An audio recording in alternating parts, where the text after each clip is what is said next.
Bismillahirrahmanirrahim. Assalamualaikum warahmatullahi wabarakatuh. Perkenalkan, nama saya adalah Dang Sony. Saya adalah dosen, salah satu dosen di Departemen atau KBK Kimia Farmasi Analisis. Saya mengajar di semester ini, yaitu mengajar kimia analisis farmasi dan mata kuliah radiofarmasi. Nah, KBK atau departemen itu merupakan bagian atau subbagian dari keempat KBK yang ada di Universitas Garut, khususnya di farmasi.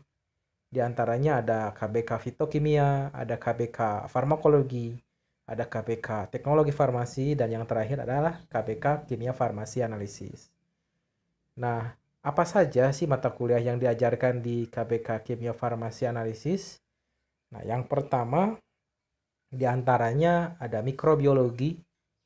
Mikrobiologi itu masuk ke kimia farmasi analisis. Kemudian analisis farmasi itu adalah mata kuliah yang akan saya ajarkan pada saat ini. Kemudian ada analisis fisikokimia. Kemudian ada analisis keamanan pangan. Kemudian ada teknologi pangan. Kalau sekarang itu menjadi teknologi pangan halal. Kemudian ada farmasi lingkungan. Nah, kebetulan juga farmasi lingkungan adalah saya dosen yang mengampu mata kuliah tersebut. Kemudian ada radiofarmasi. Itu juga saya yang mengampu mata kuliah tersebut. Ada kimia medisinal dan pengembangan obat berbasis komputasi. Serta yang terakhir adalah Kapita Selecta Kimia Farmasi Analisis. Banyak beranggapan dari beberapa mahasiswa bahwa analisis itu merupakan mata kuliah yang sulit. Sulit tidaknya sesuatu atau suatu masalah atau suatu mata kuliah itu dilihat dari beberapa sudut pandang. Jadi kita tidak bisa menjudge, tidak bisa mengatakan bahwa analisis itu merupakan mata kuliah yang sulit. Hanya sebagian orang mungkin ada yang mengatakan seperti itu, dan sebagian juga ada yang mengatakan bahwa mata kuliah ini ya biasa-biasa saja atau mudah dipahami.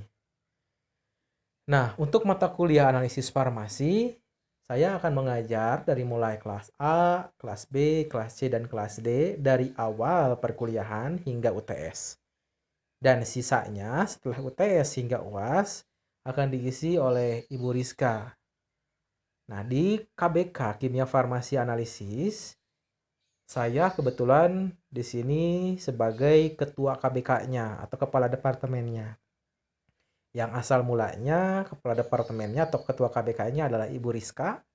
Tapi kebetulan sekarang Ibu Rizka itu menjadi ketua program studi atau kaprodi, sehingga ketua KBK itu dipegang oleh saya. Nah, siapa saja sih dosen kimia farmasi analisis?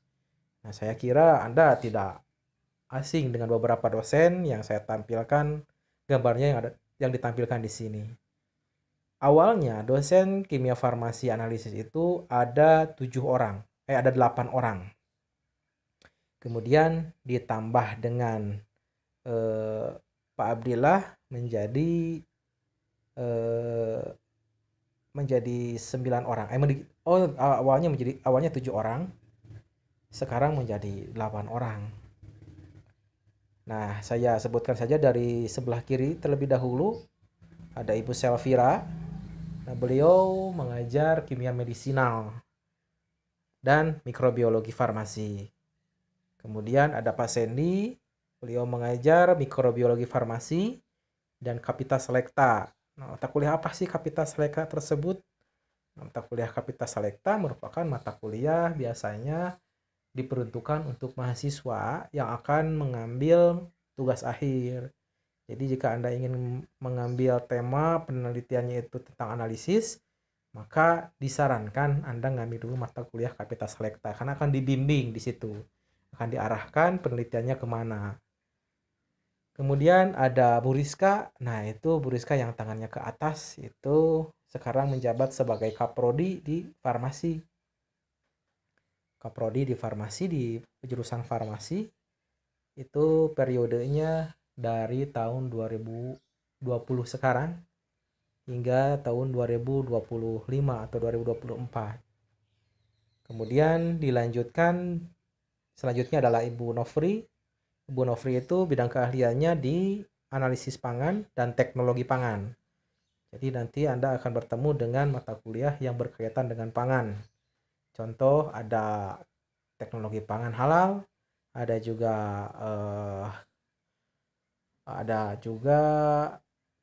analisis keamanan pangan, nutrasetika, dan lain sebagainya. Pokoknya yang berkaitan dengan pangan, maka biasanya Bu Nopri yang mengkoordinir dosen-dosen yang akan mengajar di mata kuliah tersebut. Kemudian ada Bu Melia yang berdiri, itu bidang keahliannya adalah kimia medisinal dan mikrobiologi farmasi juga, atau bahkan dilibatkan di kimia analisis. Beliau juga memegang mata kuliah analisis fisikokimia. Apa sih analisis fisikokimia? Nah, analisis fisikokimia itu adalah mata kuliah lanjutan dari analisis farmasi yang akan saya bahas. Jadi kalau di fisikokimia membahas analisis-analisis suatu analit dengan menggunakan metode yang terbarukan. Jadi tidak menggunakan metode konvensional seperti titrasi, reaksi warna, atau kualitatifnya tidak. Tetapi dengan menggunakan alat instrumen yang lebih canggih. Tujuannya apa? Supaya mampu mendeteksi analit yang lebih kecil.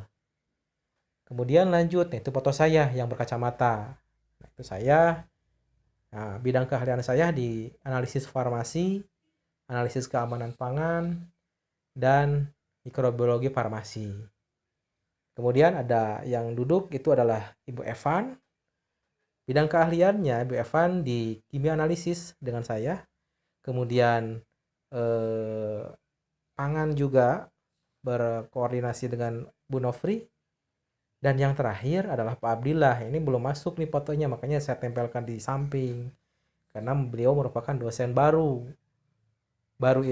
ngajar di Uniga gitu. Dulunya beliau dosen di STFB, kalau dulu itu disebutnya STFB. Kalau sekarang itu menjadi UBK, Universitas Bakti Kencana. Beliau baru bergabung semester sekarang. Jadi baru bergabung dengan tim kimia farmasi analisis itu adalah semester sekarang. Sehingga pas kami melaksanakan pemotretan di lab instrumen, beliau belum ikut karena baru. Jadi beliau pindahan, jadi mutasi dari STFB Bandung atau Universitas Bakti Kencana ke Universitas Garut, bergabung dengan kami. Itu adalah dosen-dosen yang tergabung di Departemen atau KBK Kimia Farmasi Analisis. Nah, untuk penilaiannya, biasanya kan mata kuliah awalnya itu kontrak kuliah, menjelaskan aturan-aturan gitu, itu perkuliah awal biasanya seperti itu. Nah, untuk penilaian ada sedikit berbeda karena kuliahnya kan sekarang kondisinya new normal. Atau bahkan sekarang mungkin Gubernur Jawa Barat akan berwacana atau akan merencanakan, tapi belum pasti, akan melaksanakan PSBB kembali, tapi entah kapan itu akan dilaksanakannya.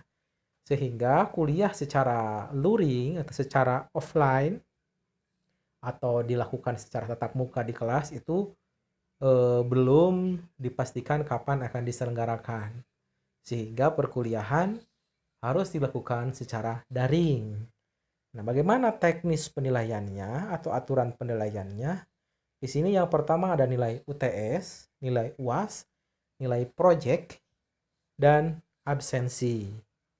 Di sini ada UTS dan UAS memiliki bobot nilai dengan besaran masing-masing 25%. Kemudian di sini ada nilai project. Nih yang paling besar adalah project, yaitu 40%. Nah, isinya ada apa saja di project? Yang pertama ada tugas. Mungkin kami akan memberikan tugas kepada Anda.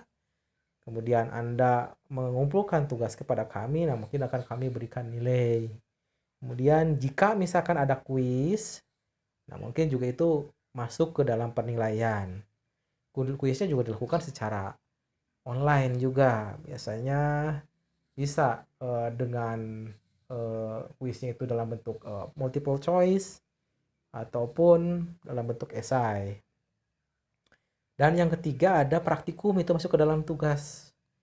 Jadi praktikumnya itu dibagi menjadi dua. Ada praktikum wet lab, ada juga praktikum dry lab. Nanti mungkin saya akan jelaskan apa itu bedanya. Yang jelas pembagian nilainya dibagi menjadi 4. Yang pertama nilai UTS 25%, nilai UAS 25%, dan nilai project 40%, dan absensi 10%. Nah, kalau untuk absensi nanti saya akan mengupload form absensi di Google Classroom. Sebelumnya saya sudah membuat grup di WhatsApp. Grup di WhatsApp itu hanya sebagai sarana untuk saya memberikan informasi kepada saudara-saudara sekalian, ataupun dari Akang Teteh atau saudara-saudara sekalian ada yang ingin ditanyakan, maka bisa menanyakannya di grup WhatsApp. Tapi kalau Classroom itu merupakan media pembelajaran saja. Jika saya punya materi yang akan disampaikan, kemudian absensi, jadi saya uploadnya itu di Google Classroom. Kenapa nggak langsung di grup WhatsApp saja? Karena kalau di grup WhatsApp takutnya saya setelah upload materi, Anda harus scroll ke atas terlalu jauh, ataupun bahkan tidak bisa di-download karena mungkin terlalu lama misalkan teruploadnya si materi tersebut. Jadi biasanya saya uploadnya di Google Classroom. Jadi kalau Anda butuh materi, silahkan Anda tinggal masuk saja ke kelasnya.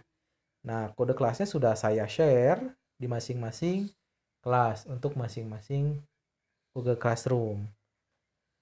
Nah, nanti setelah Anda melaksanakan evaluasi, apabila kuliahnya sudah selesai, maka akan keluar huruf mutu, di mana huruf mutu tersebut akan berimbas ke indeks prestasi kumulatif atau IPK.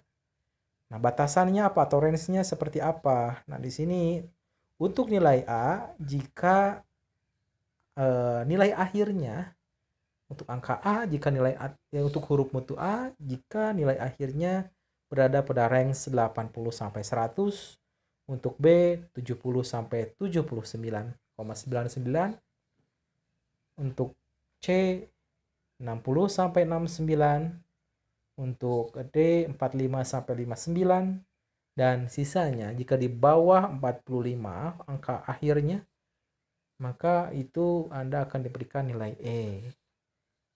Atau bahkan misalkan Anda tidak mengikuti salah satu dari pembagian nilai di atas, seperti Anda tidak melaksanakan UTS, kemudian Anda tidak konfirmasi, misalkan selama 2 minggu Anda tidak konfirmasi kepada dosen yang bersangkutan karena mungkin Anda lupa atau terlalu sibuk, misalkan Anda lupa bahwa saat ini akan dilaksanakan UTS, misalkan Anda lupa, kemudian Anda lupa konfirmasi, maka walaupun nilai UAS, nilai proyeknya besar, absensinya 100%, maka Anda tetap saja akan diberikan nilai E. Karena salah satunya tidak mengikuti ujian. Itu untuk penilaiannya. Nah, bagi ada yang ingin ditanyakan, baik aturan penilaian, baik ada materi yang kurang jelas, boleh silahkan ditanyakan. Bisa kalau untuk bertanya jangan di Google Classroom. Kenapa? Karena kalau di Google Classroom takutnya saya tidak membuka Classroom walaupun ada pemberitahuan di email gitu kan. Kadang kan email banyak. Tidak hanya Classroom dari mata kuliah analisis farmasi saja.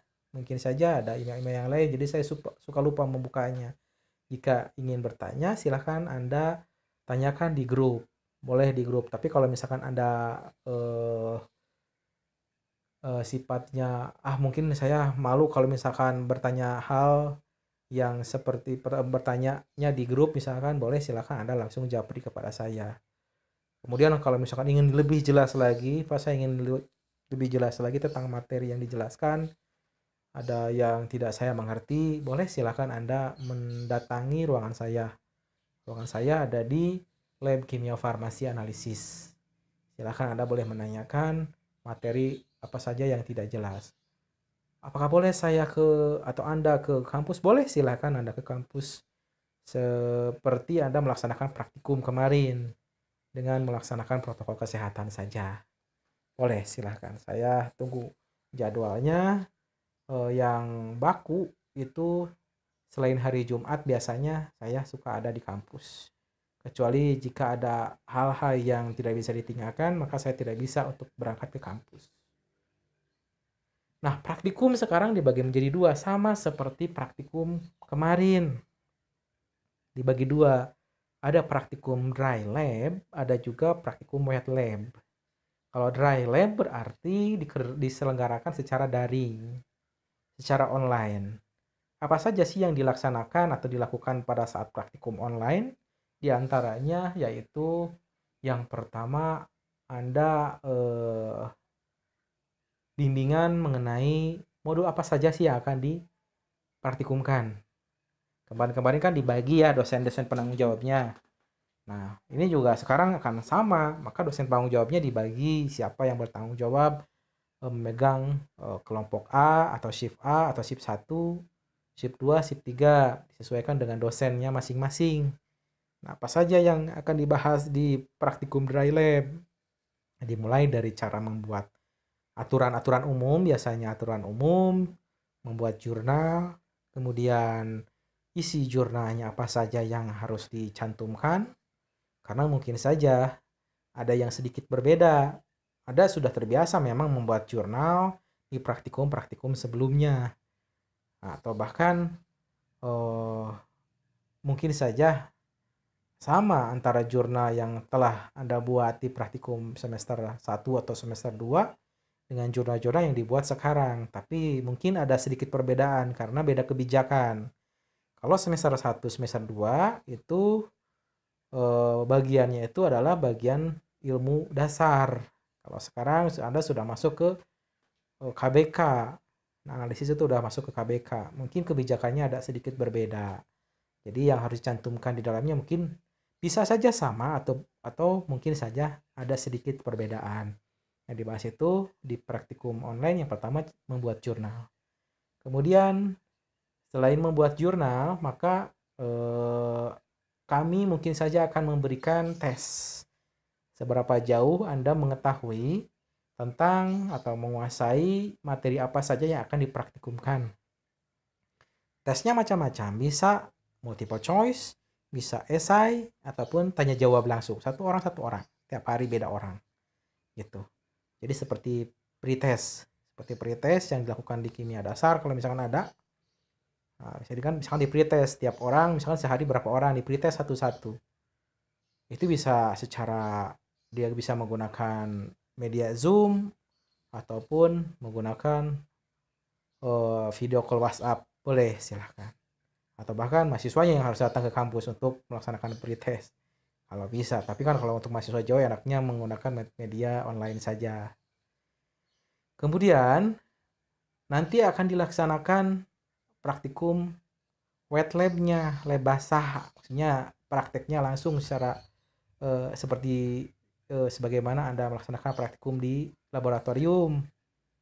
Jadi setelah praktikum dry lab selesai, kemudian Anda jurnalnya sudah dibuat, kemudian Anda sudah dijelaskan bagaimana apa yang akan atau apa saja yang akan dipraktikumkan, maka baru masuk lab.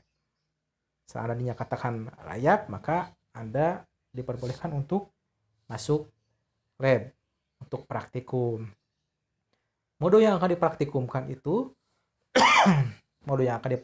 itu maksimal adalah 4 modul.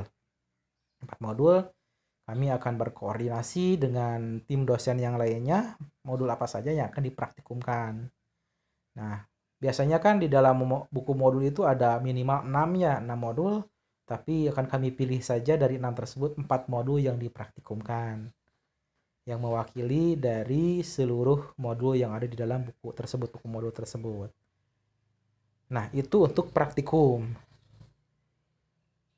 Dan selanjutnya, apa sih yang akan dijelaskan di mata kuliah analisis farmasi? Analisis farmasi biasanya mempelajari analisis-analisis konvensional. Maksudnya konvensional itu adalah klasik. kok masih dipelajari, misalkan klasik-klasik itu seperti apa sih? Apakah primitif? Misalkan menggunakan alat-alat batu seperti jam batu? Tidak. Maksudnya klasik atau konvensional di sini, jadi kita tidak melibatkan alat instrumen, tidak menggunakan alat-alat yang canggih, tidak, tapi menggunakan alat-alat sederhana saja.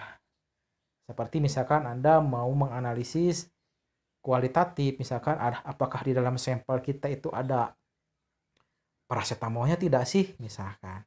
Maka Anda lakukan analisis kualitatif dengan apa? Dengan yang pertama reaksi warna, gitu kan ya.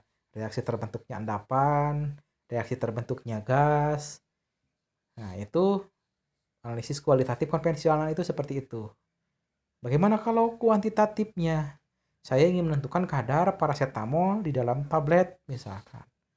Metode yang digunakan apa? Yaitu metode klasik juga. Contohnya seperti apa? Contohnya seperti metode titrasi.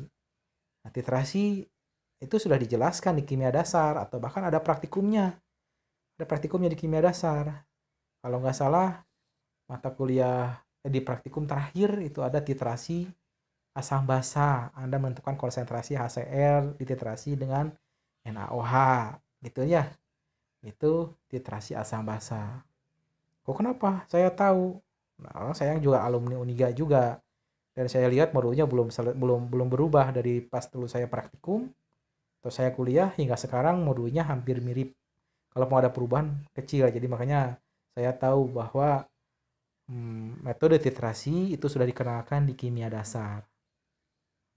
Nah, suatu sampel akan dianalisis itu kan tidak bisa, ada yang bisa langsung sampelnya. Saya punya sampel, saya analisis, dapat hasil, saya simpulkan. Nah, bisa seperti itu dinamakan sampel sederhana namanya. Jadi sampel yang bisa langsung dianalisis. Tapi juga sampel itu ada yang dinamakan sampel dengan kerumitan matriks tinggi atau sampel rumit. Maksudnya apa sampel rumit? Contohnya seperti sampel darah, sampel sediaan farmasi, tablet, sirup, tablet, krim, supositoria, itu tablet rumit. Jadi ada matriks lain selain zat aktif. Zat aktif yang akan kita analisis itu mungkin saja akan terganggu dengan adanya bahan pengisi. Sehingga diperlukan proses preparasi. Nanti akan dijelaskan teknik preparasi. Preparasi itu apa? Persiapan atau sampel yang kita miliki itu diolah atau dirubah sedemikian rupa sehingga sampel tersebut yang awalnya sampel yang rumit atau kompleks menjadi sampel yang siap untuk diukur. Makanya nanti akan dibahas teknik preparasi sampel. Jadi bagaimana Anda mempreparasi sampel tablet, dibagaimanakan dulu supaya sampelnya representatif atau homogen. Sampel supositoria, sampel sirup, sampel darah, sampel urin, sampel feses, sampel otot atau jaringan, sampel rambut, sampel tumbuhan, sampel makanan, itu mungkin akan dibahas bagaimana cara preparasinya. Kemudian kajian yang akan dibahas dalam perkuliahan ini apa lagi? Yang pertama ada analisis kualitatif konvensional. Di sini ada kata konvensional, tadi sudah saya singgung. Tentunya Anda sudah bisa membedakan apa itu analisis kualitatif dan analisis kuantitatif. Kalau analisis kualitatif berarti analisis tersebut bertujuan untuk memastikan identitas analit. Nah, ada kata analit. Apa itu analit? Analit itu adalah senyawa yang akan dianalisis. Ada sampel, ada analit. Kalau sampel misalkan sampel tablet. Nah, tablet itu adalah sampel. Tapi kalau analitnya, misalkan di dalam tablet itu ada paracetamolnya, ingin ditentukan kadarnya. Nah, analitnya itu adalah paracetamolnya. Sampelnya tablet, analitnya senyawa paracetamol. Jadi jika Anda ingin memastikan identitas suatu analit di dalam sampel, maka Anda bisa melakukan metode atau proses analisis kualitatif. Kalau kuantitatif seperti apa? Kalau kuantitatif itu adalah metode analisis lanjutan dari metode analisis kualitatif. Kalau analisis kuantitatif itu tujuannya untuk menghitung jumlah analit. Kalau tadi mah kita ingin memastikan, misalkan Anda punya tablet nih. Di dalam tablet itu isinya Anda tidak tahu apakah paracetamol, apakah asam mefenamat, apakah antalgin, atau senyawa lain. Nah, Anda ingin pastikan di dalamnya itu ada apa. Nah, Anda melakukan uji analisis kualitatif. Yang konvensional seperti apa? Seperti reaksi warna, misalkan sampelnya dilarutkan dulu, ditambahkan reaksi. Apakah misalkan terjadi reaksi tidak? Ada bandingkan dengan di pustaka misalkan. Di referensi bahwa kalau misalkan paracetamol ditambahkan reaksi A menghasilkan warna merah. Berarti positifnya warna merah kan? Nah, itu analisis kualitatif dengan reaksi warna. Reaksi terbentuknya endapan juga sama. Tambahkan reaksi terbentuk endapan. Ini senyawa apa sih? Misalkan gitu. Itu analisis kualitatif. Tapi kalau kuantitatif biasanya analisis yang mana analitnya sudah diketahui. Contoh, Anda punya tablet. Tablet saya ini adalah isinya paracetamol. Berarti Anda udah tahu kan analitnya paracetamol. Cuman Anda ingin meyakinkan paracetamolnya ini berapa sih kadarnya? Apakah yang 250, apakah yang 500, atau yang forte yang 650 mg.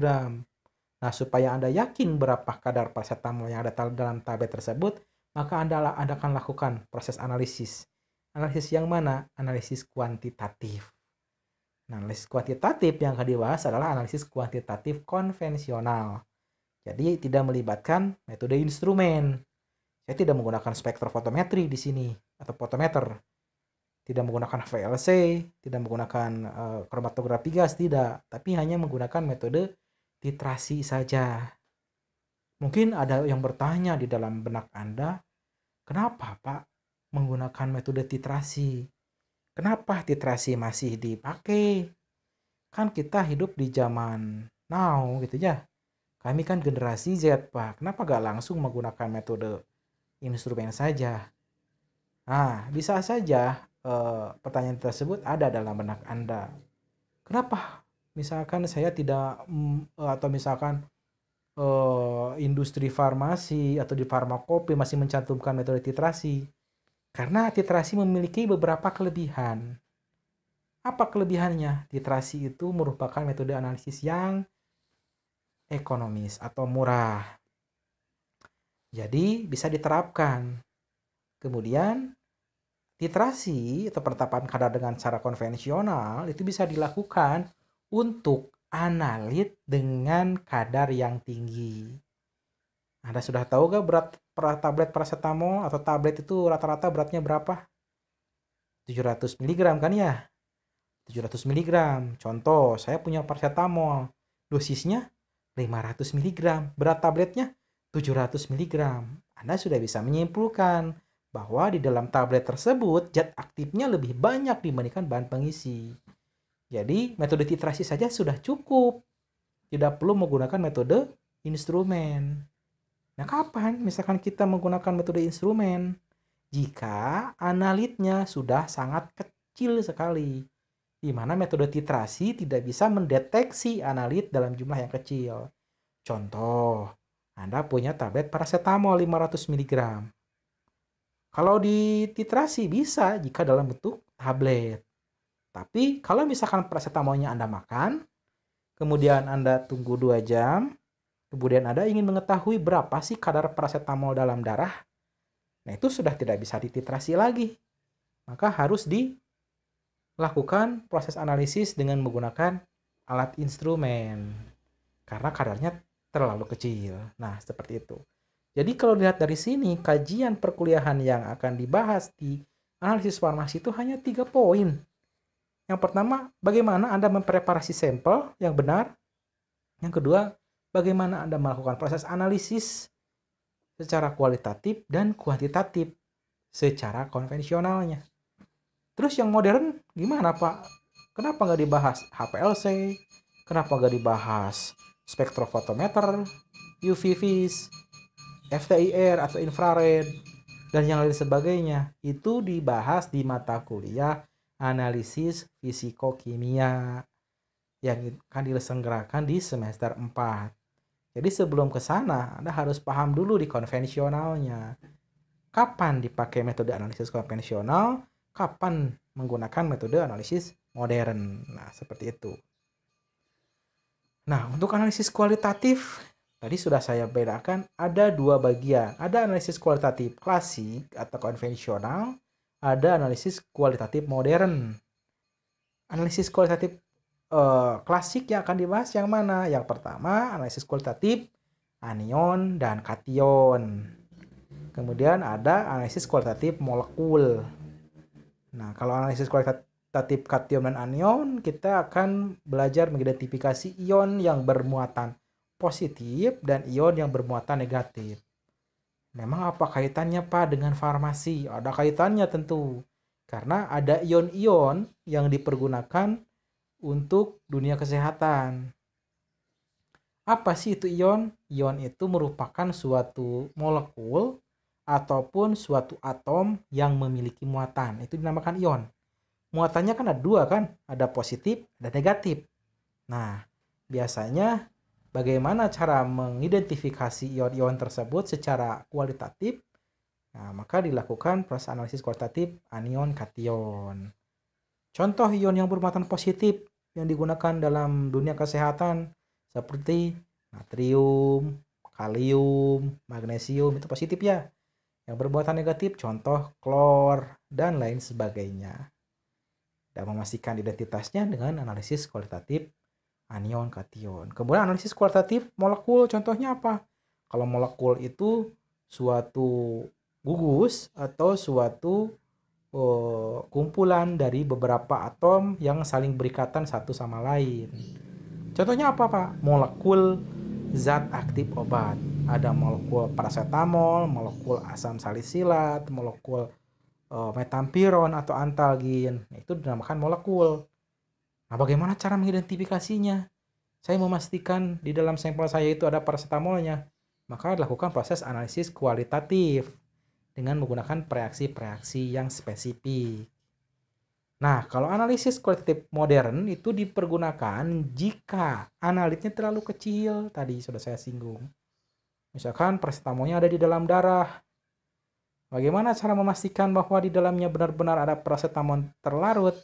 Maka tidak bisa dengan reaksi warna karena tidak terlalu kecil. Metode tersebut tidak bisa mendeteksi analit yang terlalu kecil, sehingga membutuhkan metode analisis yang sensitif. Kemudian metode analisis kuantitatif. Nah, ini juga sama, kuantitatif dibagi menjadi dua. Ada kuantitatif yang klasik dan ada kuantitatif yang modern. Lagi-lagi yang modern juga bertujuan jika analitnya sangat kecil sekali. Ingin menentukan kadar obat dalam darah, ingin menentukan residu zat aktif obat dalam jaringan tubuh, itu kan kecil sekali. Nah, sehingga tidak bisa dititrasi. Maka harus menggunakan metode instrumen dengan tujuan untuk mendapatkan hasil yang akurat dengan sensitivitas yang besar. Kalau metode analisis kuantitatif yang klasik itu ada apa saja? Yang pertama ada gravimetri dan ada juga volumetri. Bedanya apa antara gravimetri dengan volumetri? Kalau gravimetri di situ ada kata grafi. Kata dasarnya grafi berarti ada kaitannya dengan percepatan gravitasi. Sehingga analitnya dihitung dengan cara ditimbang berapa masanya. Itu gravimetri. Tapi kalau volumetri ada kata volume. Maka apa yang diamati pada proses analisis tersebut adalah volumenya. Jadi titrasi masuk ke mana Pak? Gravimetri atau volumetri? Masuk ke volumetri. Karena pada saat proses titrasi, Anda melihat volume pentiter yang bereaksi. Lihatnya di mana? Di buret. Nah, Anda ingat-ingat lagi praktikum kimia dasar. Kimia dasar, Anda melakukan titrasi asam basa. Buretnya diamati ya. Berapa sih NaOH yang keluar gitu ya. Yang bereaksi dengan HCl. Nah, dihitung berapa volumenya. Di sini ada metode klasik, ada metode modern. Apa sih kekurangan dan kelebihannya? Nah, metode klasik itu memiliki kelebihan. Kelebihannya apa metode klasik? Yang pertama, sederhana. mudah dikerjakan, kemudian harganya murah. Tetapi kelemahannya apa? Kelemahannya tidak bisa mendeteksi analit dalam jumlah kecil. Nah, tapi kalau metode modern, kelebihannya bisa mendeteksi analit dalam jumlah kecil. Tapi kelemahannya apa? Kelemahannya harganya mahal. Beli alatnya saja mahal, kemudian perawatannya atau maintenance-nya juga sangat mahal. Jadi metode modern itu biasanya disimpan di belakang. Selagi metode konvensional masih bisa menentukan analisis, melakukan analisis, maka pakai saja metode konvensional. Tapi jika metode konvensional sudah tidak bisa menganalisis analit tersebut, maka mau tidak mau Anda harus menggunakan metode modern. Jadi metode titrasi itu masih dipakai di beberapa industri farmasi. Kalau misalkan Anda punya kesempatan, ada kunjungan industri, silakan Anda lihat bagian quality control atau QC. Di sana berjejer buret-buret.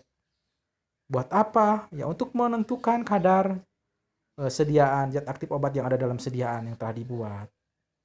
Nah, jadi masih dipergunakan di industri juga. Kenapa? Industri kan tujuannya komersil. Kalau sedikit-sedikit menggunakan instrumen, sedikit-sedikit menggunakan instrumen, atau nanti untungnya kecil.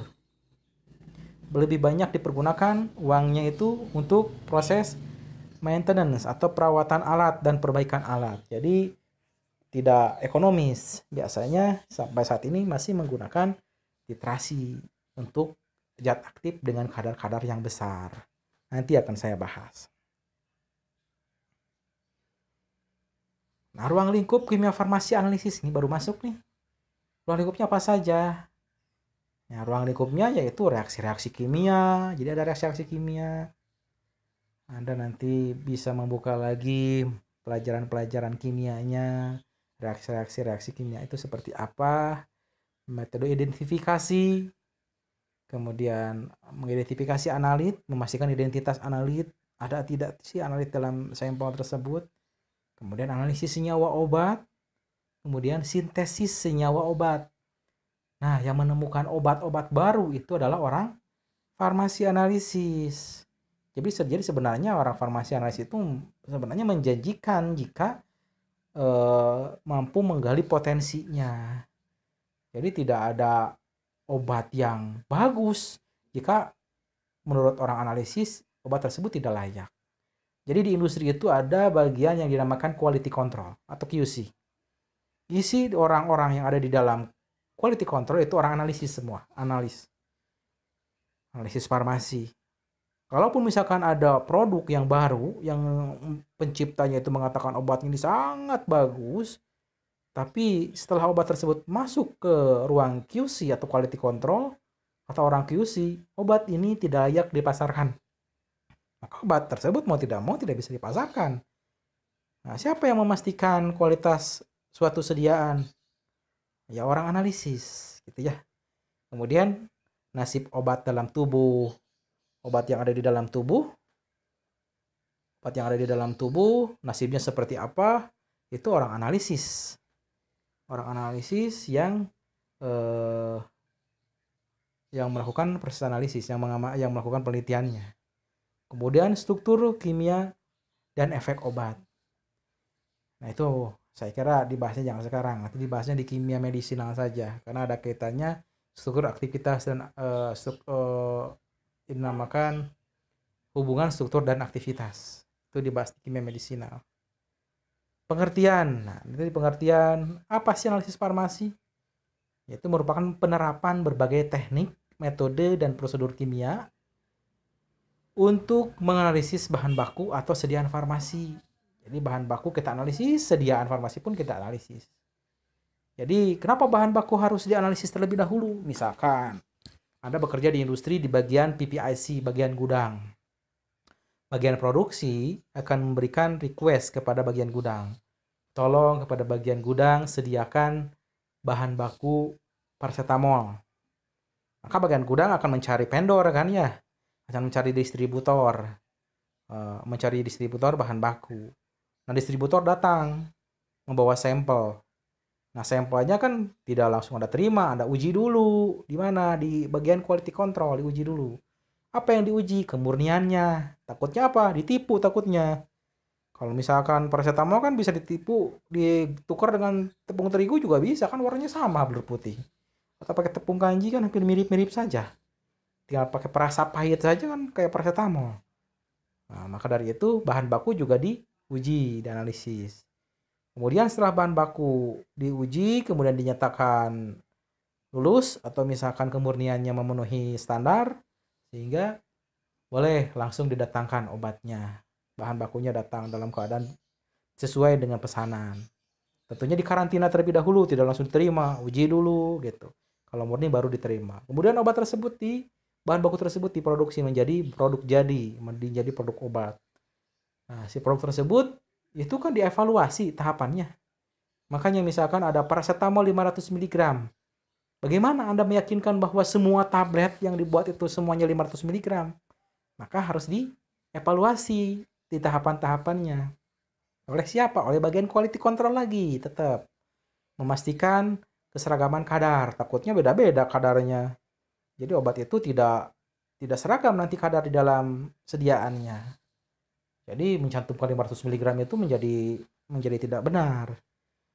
Jadi yang dipelajari itu menganalisis intinya. Tujuannya apa ini sih kita belajar analisis farmasi?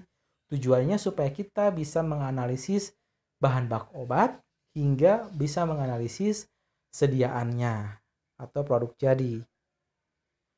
Analisis farmasi melibatkan penggunaan sejumlah teknik dan metode untuk memperoleh aspek kualitatif. Tadi tujuannya untuk kualitatif, untuk kuantitatif, dan informasi struktur dari suatu senyawa obat pada khususnya dan bahan kimia pada umumnya. Jadi bisa analisis suatu obat ataupun kimia umum lah bisa. Ini sudah saya singgung tadi apa bedanya analisis kualitatif dan kuantitatif. Kalau kualitatif tadi tujuannya untuk identifikasi kemastian identitas. Kalau kuantitatif itu untuk penetapan kadar atau jumlah analit. Kemudian analisis struktur, penentuan letak. Nah, kalau ini dibahasnya di analisis fisikokimia. Tapi masuknya ke bidang analisis juga. Nah, bagaimana cara menentukan metode analisis yang tepat? Nah, metode analisis itu dilihat berdasarkan yang pertama dari sifat fisikanya dulu. Nah, di sini Anda akan melakukan metode analisis zat aktif. Misalkan ada zat aktif, Anda beli obat, zat aktif obat, supaya Anda tidak tipu, maka Anda harus analisis dulu, dimulai dari analisis fisiknya dulu. Bagaimana wujudnya? Anda harus tahu, misalkan paracetamol wujudnya apa? Padat. Nah, kalau ada datangnya cair, berarti itu bukan paracetamol, bukan bahan murni paracetamol kalau datangnya cair. Nah, Anda harus kenal dulu. Kemudian dilihat dari wujudnya ada cair, gas, atau padat. Kemudian ada dari kekasaran zatnya. Kekerasan zatnya, apakah keras atau lunak?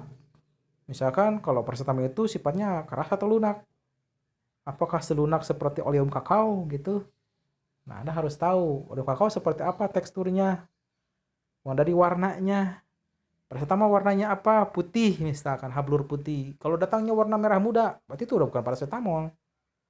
Gitu. Kemudian dari aromanya, ada sebagian zat aktif obat yang memiliki aroma yang khas. Misalkan obat-obat golongan beta laktam misalkan. Seperti beberapa antibiotik itu memiliki aroma yang khas gitu ya. Kemudian ada bahan bakunya dari salah satu golongan minyak atsiri itu memiliki aroma yang khas.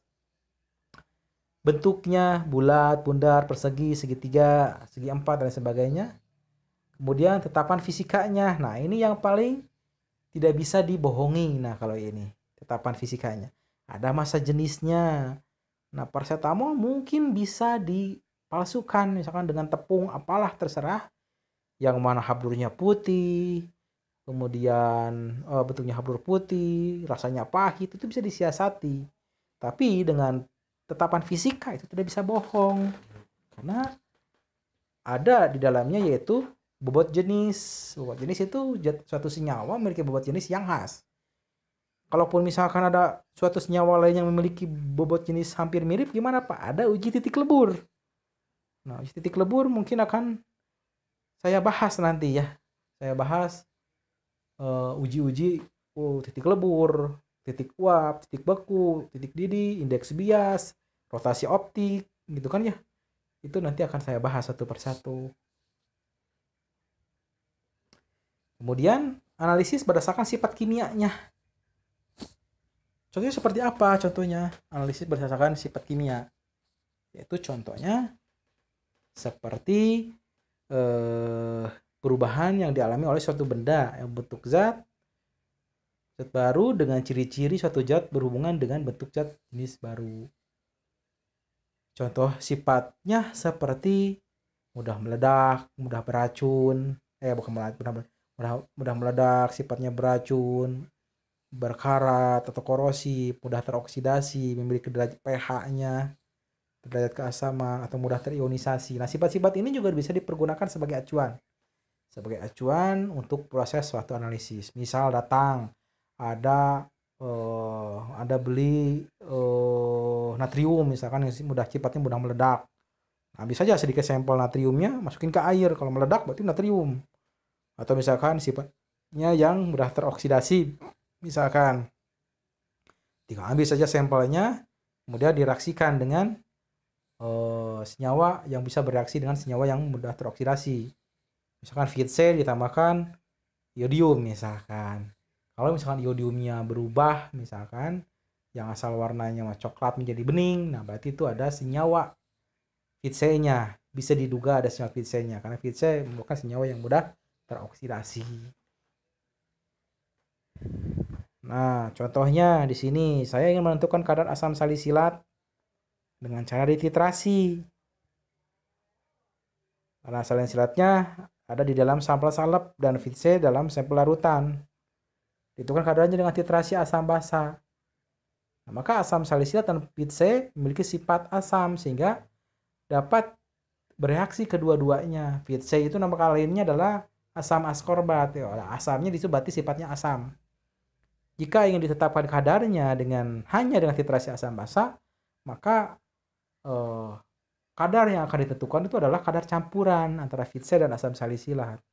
Tetapi VC dan asam salisilat memiliki sifat yang berbeda yang lain. Kalau VC itu mudah teroksidasi, kalau asam salisilat cenderung sulit teroksidasi. Sehingga untuk penetapan kadarnya ya dilakukan proses titrasi dengan menggunakan titrasi reduksi oksidasi untuk penetapan kadar VC. Sehingga kalau VC-nya sudah diketahui berapa kadarnya, tinggal ngurangin saja kadar asam total dikurangi kadar VC-nya saja. Maka sisanya itu adalah kadar asam salisilatnya. Nah, metode analisis tergantung tujuan atau jumlah analit yang ada dalam sampel. Tadi sudah saya bahas bahwa analit itu ada beda-beda. Analit itu adalah senyawa yang akan dianalisis. Jumlahnya beda-beda yang ada di dalam sampel. Jika jumlahnya banyak, kadarnya besar, maka penetapan kadarnya bisa dengan menggunakan metode konvensional. Ya, karena diantaranya gravimetri atau volumetri. Tapi kalau analitnya sedikit, mau tidak mau harus menggunakan metode instrumen. Nah, pembagiannya di sini, sediaan farmasi itu ada beberapa jenis. Yang pertama ada cair, contohnya sirup, eliksir, ada padat, ada tablet, kapsul, granul, serbuk, pil, suppositoria atau ovula, itu kategorinya sampel padat. Ada setengah padat, ada salep, krim, gel, pasta, dan sebagainya. Ada juga spesimen makhluk hidup. Ada sampel darah atau plasma darah, ada sampel urin, rambut, ada juga human milk atau susu. Itu merupakan sampel juga. Nah, kategori analitnya dikategorikan menjadi beberapa analit. Ada yang dinamakan analit mayor. Analit mayor itu adalah analit yang mana jumlahnya lebih besar dari 1% di dalam sampel. Coba kalau paracetamol 500 mg, itu analit apa? Itu kategorinya analit mayor. Kenapa? Berat tabletnya kan 700 mg. Nah, paracetamol di dalam tablet tersebut ada 500 mg. Berarti analit tersebut kategorinya termasuk analit mayor. Penetapan kadarnya bisa dengan konvensional karena kadarnya besar. Tapi kalau analitnya analit minor yang mana kadar analitnya berada pada range 0,01 sampai 1%. Nah, ini bisa juga ditentukan kadarnya dengan konvensional asalkan sampelnya sampel yang kategorinya sampel sederhana. Tapi kalau sampelnya rumit, itu harus menggunakan metode instrumen karena mungkin saja metode senyawa lain bisa mengintervensi pada saat proses analisis atau mengganggu pada saat proses analisis. Yang terakhir ada trace. Kalau trace itu berarti kecil sekali. Biasanya residu dalam darah, residu dalam jaringan. Nah, itu human specimen biasanya menggunakan metode instrumen. Karena kategorinya trace element. Trace. Analitnya trace sekali. Sangat kecil. Jadi harus menggunakan metode instrumen.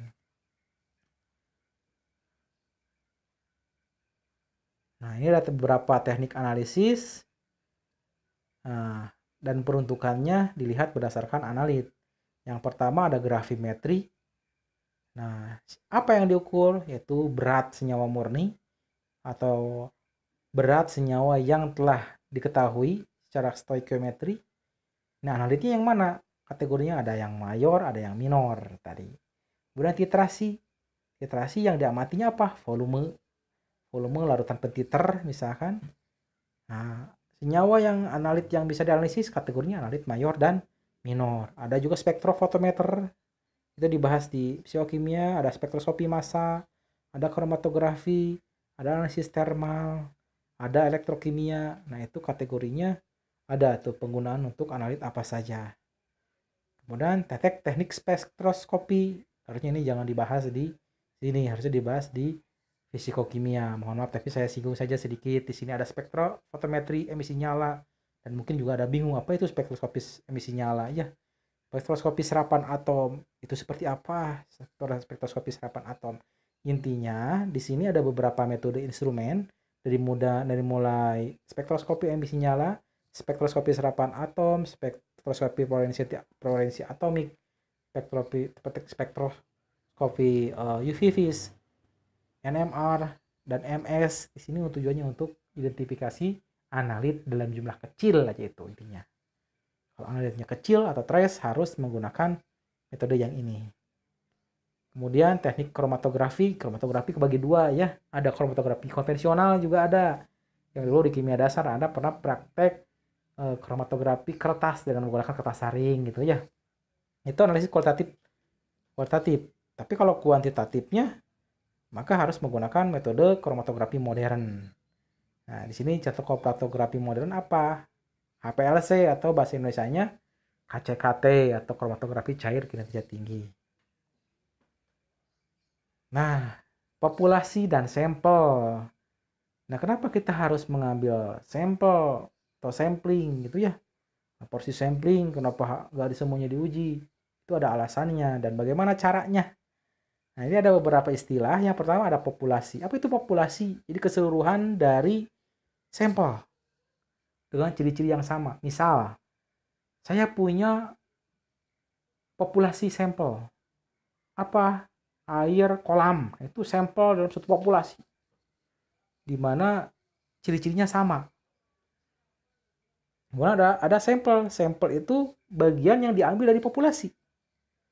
Misalkan populasinya itu adalah air laut atau air kolam.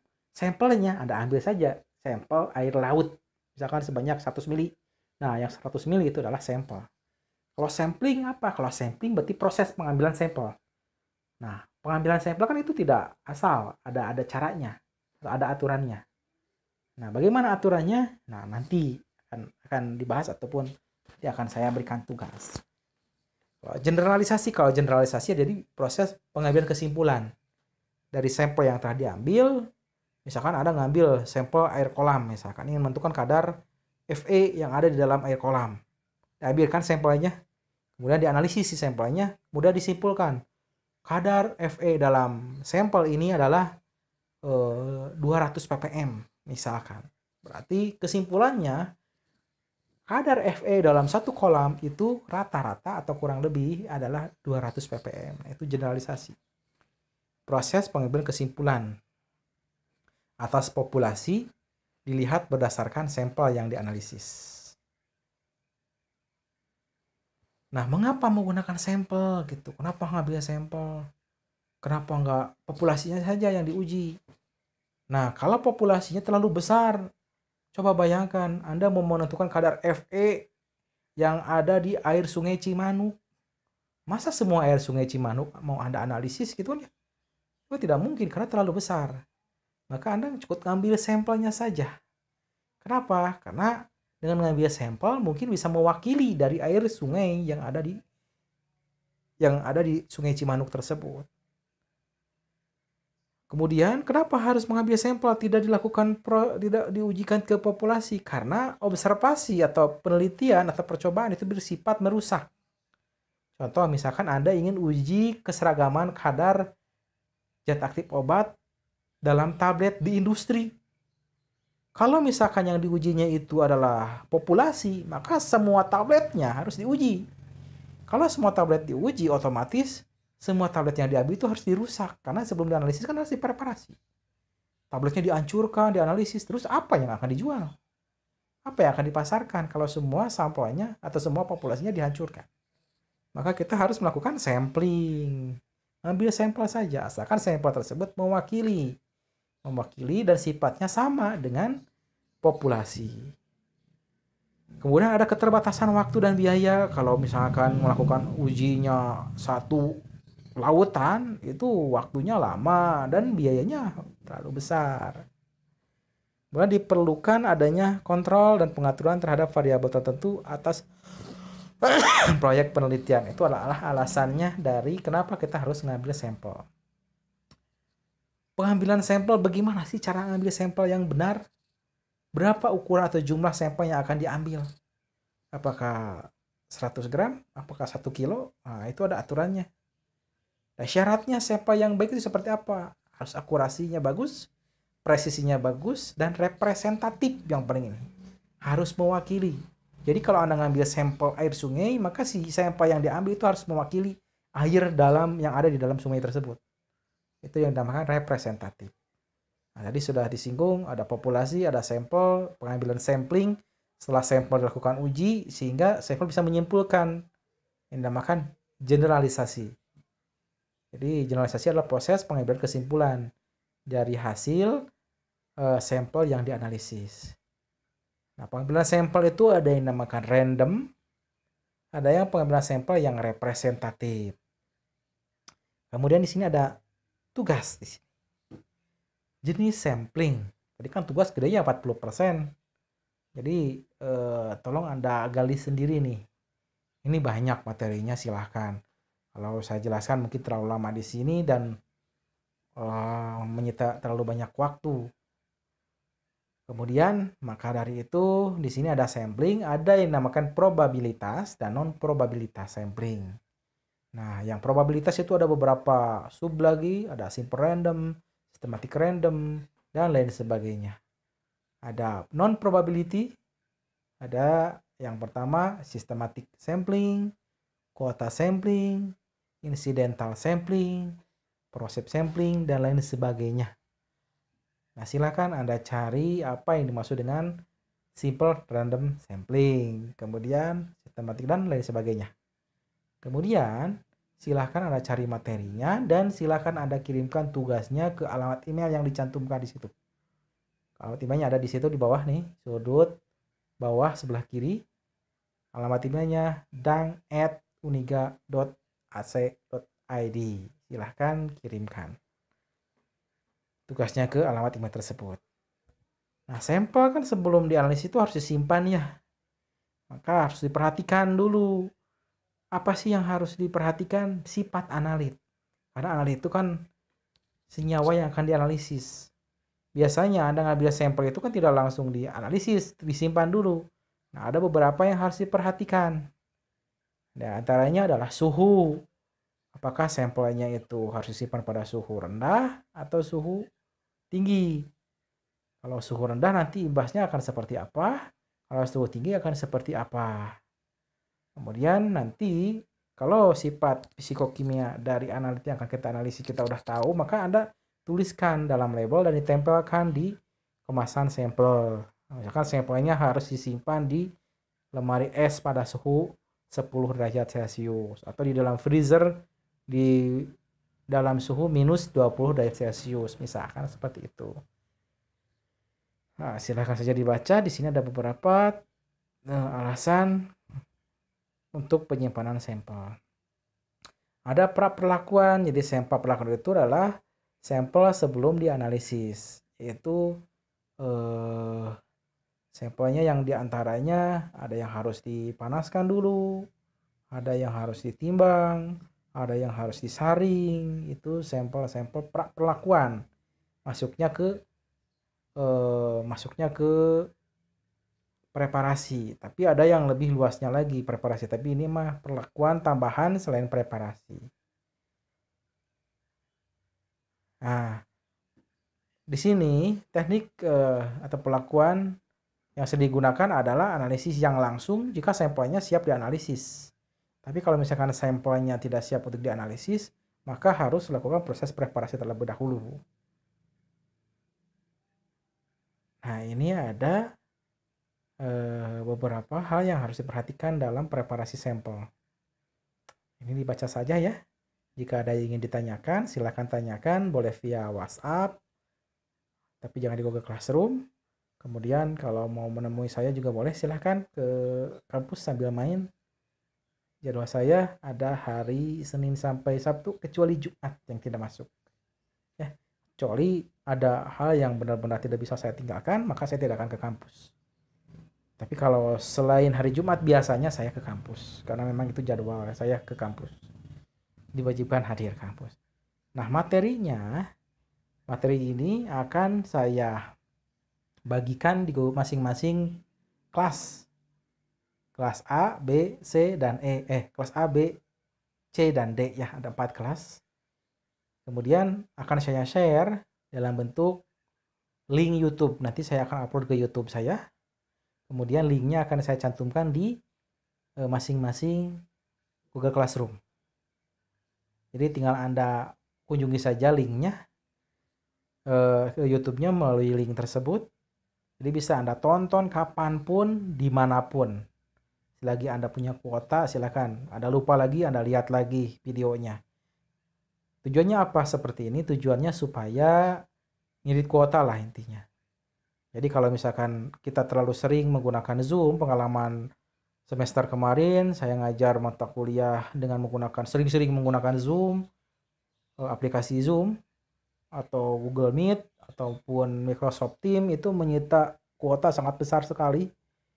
Dan kemudian kalaupun bisa direkam, biasanya Anda ingin melihat kembali materi yang disampaikan itu sulit. Tapi kalau dalam bentuk YouTube yang saya kirimkan dalam bentuk link, maka Anda bisa melihat kapanpun. Nah, terima kasih. Sekian yang bisa saya sampaikan. Assalamualaikum warahmatullahi wabarakatuh.